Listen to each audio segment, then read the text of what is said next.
ហើយយោសួស្តីទាំងអស់គ្នាខ្ញុំបាទសិតបីឬសលេងខ្ញុំទីរីអញ្ចឹងថ្ងៃនេះគឺយើងមកបន្តសាររឿងរបស់ឈិងបន្តទៀតបាត់មុខគ្នាយូរដោយសារតែរឿងអត់មានអ្នកមើលឥឡូវមានអ្នកមើលវិញអត់មានអ្នកធ្វើបន្តទៀតអញ្ចឹងទៅអូខេ complete subscribe ម្នាក់មួយផងឥឡូវចូលទៅកាន់ភាពបន្តទាំងអស់គ្នាទស្សនភាពនៅភាពបន្តនេះបានបង្ហាញឲ្យឃើញនៅកន្លែងផ្សេងមួយទៀត Millis បានទៅជួបកាកាហើយនិយាយបញ្ជឺមុខថាស្ដេចរបស់កាកាបានសម្លាប់មនុស្សដែលនាងស្រឡាញ់រួចក៏បញ្ជាសិទ្ធិចម្លែកឲ្យស៊ីគាត់ទាំងរស់តែម្ដងក្រោយមកបរោះសក់អាចកំបាំងឈ្មោះឡានបានស្ទុះមកអោបធីណាឆាដោយខ្សឹបប្រាប់ថាចិត្តមានរឿងល្អមើលហើយចង់ឲ្យគេនឹងបានឃើញផ្ទាល់នឹងភ្នែកនាងក៏សួរថារឿងហ្នឹងសំខាន់ណាស់មែនទេឡានក៏ឆ្លើយសំខាន់ដូចជានាងអញ្ចឹងដែរដល់កក្រោយមកទៀតធីណាឆាក៏ភ្ញាក់ដឹងខ្លួនឡើងនៅក្នុងបន្ទប់ស្រាប់តែឃើញអូស្ការកំពុងតែឈរនៅក្បែរនាងប្រាប់ទ្រង់ថានាងបានយកសពអាក្រក់អូស្ការបាននិយាយថាមកពីនាងគេងអង្គុយតែដឹងហើយប្រាប់ឲ្យនាងសម្រាកឲ្យបានច្រើនជាងនេះបន្ទាប់មកឡាហ្សាបានប្រាប់អូស្ការថាព្រះអម្ចាស់សូមចូលជួបទ្រង់ក៏ប្រញាប់ទៅសារជំនុំជាកន្លែងដែលទ្រង់ឃើញក្រុមប្រឹក្សារាជវាំងកំពុងភាសាការងារជាមួយនឹងធីណាឆាព្រះបិតាប្រាប់ថាពួកគេកំពុងតែជជែកគ្នារឿងរកគូអនាគតឲ្យទ្រង់ហើយដោយសារតែស្ត្រីដែលអាចមានបុត្រជាមួយទ្រង់បានតើតអ្នកមានធម៌ពលទប់ទល់នឹងវណ្ណកុំបានខ្លាំងដូច្នេះហើយទើបពួកគេអញ្ជើញធីណាឆាមកជួយពិនិត្យមើលបែកខានារីម្នាក់អូស្ការចង់ដឹងថានារីនោះគឺជានរណាគេអញ្ចឹងទៅហើយធីណាឆាក៏បានទម្លាយថាពួកគេកំពុងពិចារណាទៅលើ Millis នាងបានបញ្យល់ថា Millis ជាប់ពុយពងមកពីត្រកូលគ្រូមន្តអាគមដ៏ខ្លាំងក្លាប៉ុន្តែធម្មពលមន្តអាគមរបស់នាងត្រូវបានគេឃាំងទុកអូស្ការខឹងណាស់ដែលគ្រប់គ្នាធ្វើរឿងនេះលាក់លៀមពីទ្រង់ប៉ុន្តែព្រះបិតាស្ដីបន្ទោទ្រង់វិញដែលប្រាប់ឲ្យទ្រង់នឹងចិត្តទទួលយកជំនួយពីអ្នកដតីខ្លះផងប្រហែលថ្ងៃក្រោយមកអូស្ការមិនបានឃើញធីណាឆាអស់ពេលពីសប្តាហ៍ហើយតាមពិតទៅនាងកំពុងតែចំណាយពេលជាមួយនឹងលោកគ្រីសានាងនិយាយថានាងក៏ពិតជាមានអារម្មណ៍ធូរស្រាលដែលអូស្ការនឹងគឺមានជំរឿផ្សេងព្រោះការមាននាងជាជំរឿតែមួយគត់គឺជារឿងដ៏គួរឲ្យសោកសៅពេកហើយស្រាប់តែយប់នោះសត្វអមដំណើររបស់នាងបានរីកាថាមានអ្នកប្រកួតប្រជែងបង្ហាញខ្លួន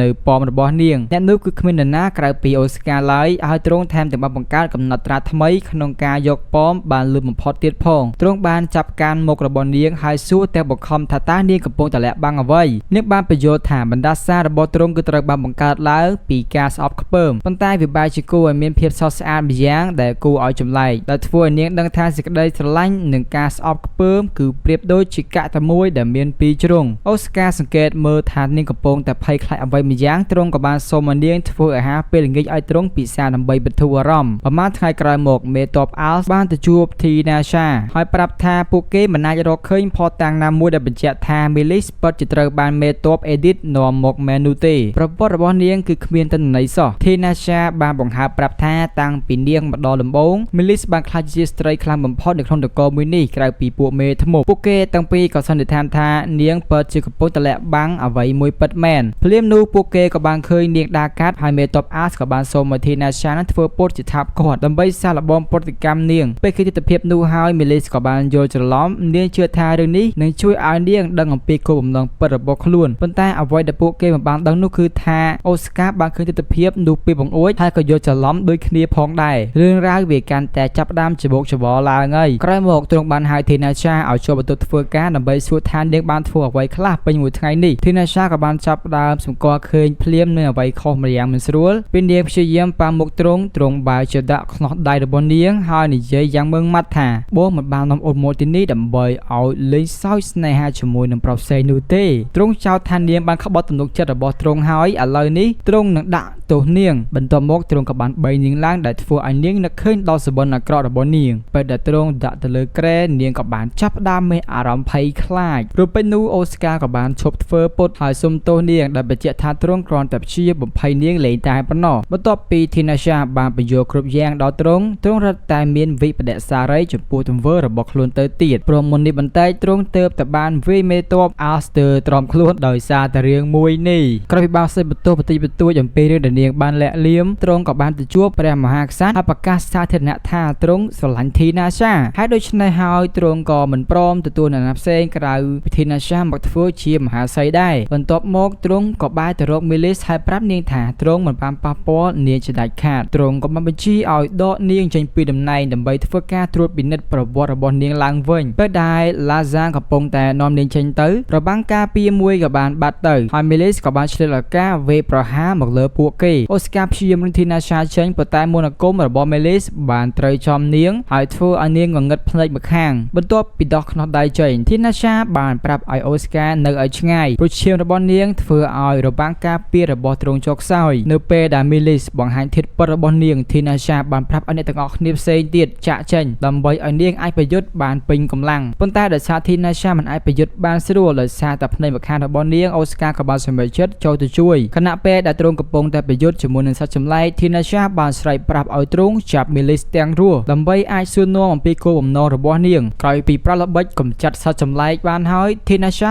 បានគាំងមីលីសនៅក្នុងលំហទទេមួយប៉ុន្តែនាងបានចេតនាបណ្ដោយឲ្យនាងរត់រួចដើម្បីអាចតាមដាននាងបានមិនយូរប៉ុន្មានពួកគេក៏បានរកឃើញនាងនៅមុនបន្ទប់រតនាគារកំពុងតែកាន់ប្រអប់ចម្លែកមួយទើបមកនាងក៏បានព្យាយាមរត់គេចខ្លួនប៉ុន្តែធីណាសាបានបញ្ឈប់នាងហើយគ្រាប់មូលពណ៌ក្រហមមួយបានធ្លាក់ចេញពីប្រអប់មួយនោះដោយដឹងខ្លួនបរាជ័យនាងក៏បានត្រឹមតែប្រាថ្នាថាខ្លួនមានកម្លាំងខ្លាំងជាងនេះមុនពេលដែលព្រលឹងរបស់នាងបានឃ្លាតចេញអំពីរាងកាយបាត់ទៅបន្ទាប់មកអូស្ការក៏បានរើសយកគ្រាប់មូលចម្លែកនោះហើយក៏បានប្រាប់ធីណាសាថាព្រះមេដារបស់ទ្រង់គឺជាអ្នកដែលបានយកវាមកទីនេះភ្លាមៗនោះទ្រង់មានអារម្មណ៍ថាឈឺក្បាលយ៉ាងខ្លាំងប៉ុន្តែទ្រង់មិនបានខ្វល់ពីវានោះឡើយហើយបែរជាសួរនាងថាអូនចង់បដូរចិត្តរឿងរៀបការហើយឬនៅនាងឆ្លើយថាអត់ទេប៉ុន្តែទ្រង់បានឲ្យនាងនៅអង្គុយនៅលើផ្លូវដើម្បីឲ្យនាងដឹងអារម្មណ៍ពិតរបស់ទ្រង់ហើយគិតឡើងវិញពេលនោះដែរធីណាសាបានបដិញ្ញាចិត្តថានាងនឹងធ្វើឲ្យទ្រង់ភ្លេចនាងឲ្យបានព្រោះនាងមិនចង់ឲ្យទ្រង់ត្រូវរងគ្រោះដោយសារតែរឿងអាក្រក់ដែលជាប់នឹងខ្លួននាងឡើយ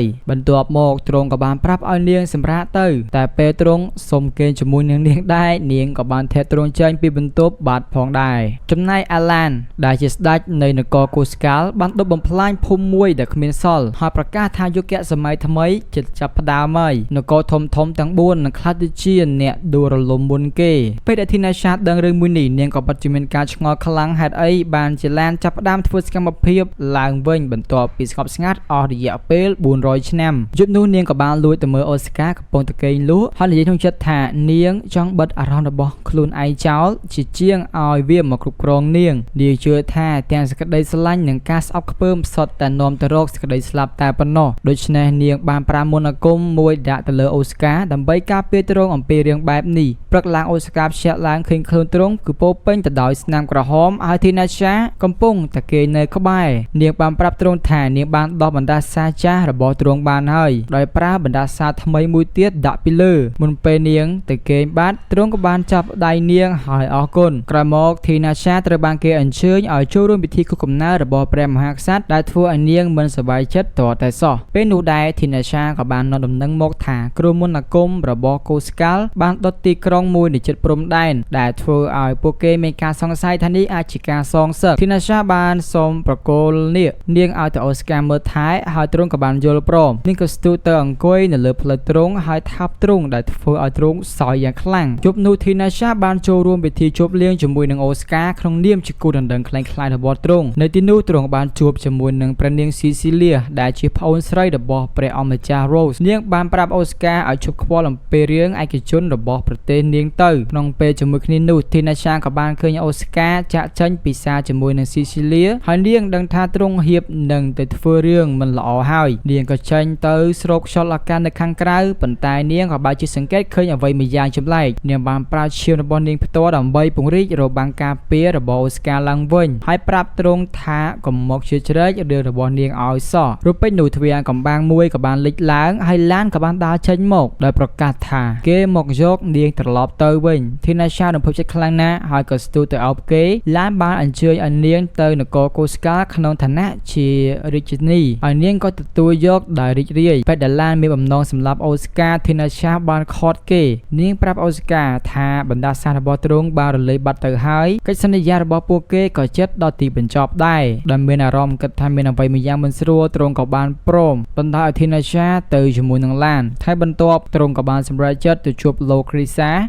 បានបង្ហាញខ្លួននៅនឹងវាំងហើយទម្លាយថាមេធ្មប់គ្រប់រូបបានទទួលសម្បត្តិអញ្ជើញទៅកូស្កាល់ប៉ុន្តែមានតែធីណាសាម្នាក់គត់ដែលយល់ព្រមទៅអូស្ការទាមទារចង់ដឹងអំពីទំនាក់ទំនងរវាងឡាននិងធីណាសាលោកគ្រីសានិយាយថានាងបានស្វែងរកបរិយនោះតាំងពីនាងខ្លាចជាមេធ្មប់មកម្លេះនាងជឿថាអូស្ការគ្រាន់តែកំពុងតែប្រច័ណ្ឌតែប៉ុណ្ណោះអូស្ការបានបដិញ្ញាចិត្តថានឹងទៅសម្លាប់ឡានដើម្បីយកនាងត្រឡប់មកវិញដែលឃើញការតាំងចិត្តរបស់ទ្រង់លោកគ្រីសាក៏បានយល់ព្រមប្រាប់ការពិត តប៉ុន្តែនាងបានដាស់តឿនថាទ្រង់អាចនឹងត្រូវសម្លាប់ធីណាសាដោយដៃរបស់ខ្លួនឯងនៅពេលដែលទ្រង់បានដឹងរឿងរ៉ាវទាំងអស់បន្ទាប់មកនាងក៏បានប្រាប់ថាតាមពិតទៅធីណាសាគឺជាពូជពង្សមកពីរាជវង្ស Toldi ដែលជាចក្រភពមួយដែលបានដួលរលំកាលពី400ឆ្នាំមុននាងគឺជាបេក្ខនារីសម្រាប់តំណែងជាអគ្គមហេសីនៅពេលនោះហើយគូដណ្ដឹងរបស់នាងគឺជាបេក្ខជនសម្រាប់តំណែងជាព្រះមហាក្សត្រដែលនោះគឺជាឡាននេះឯងទោះជាយ៉ាងណាក្នុងករណីរបស់ធីណាសាឡានដែលជាបុត្ររបស់ស្ដេច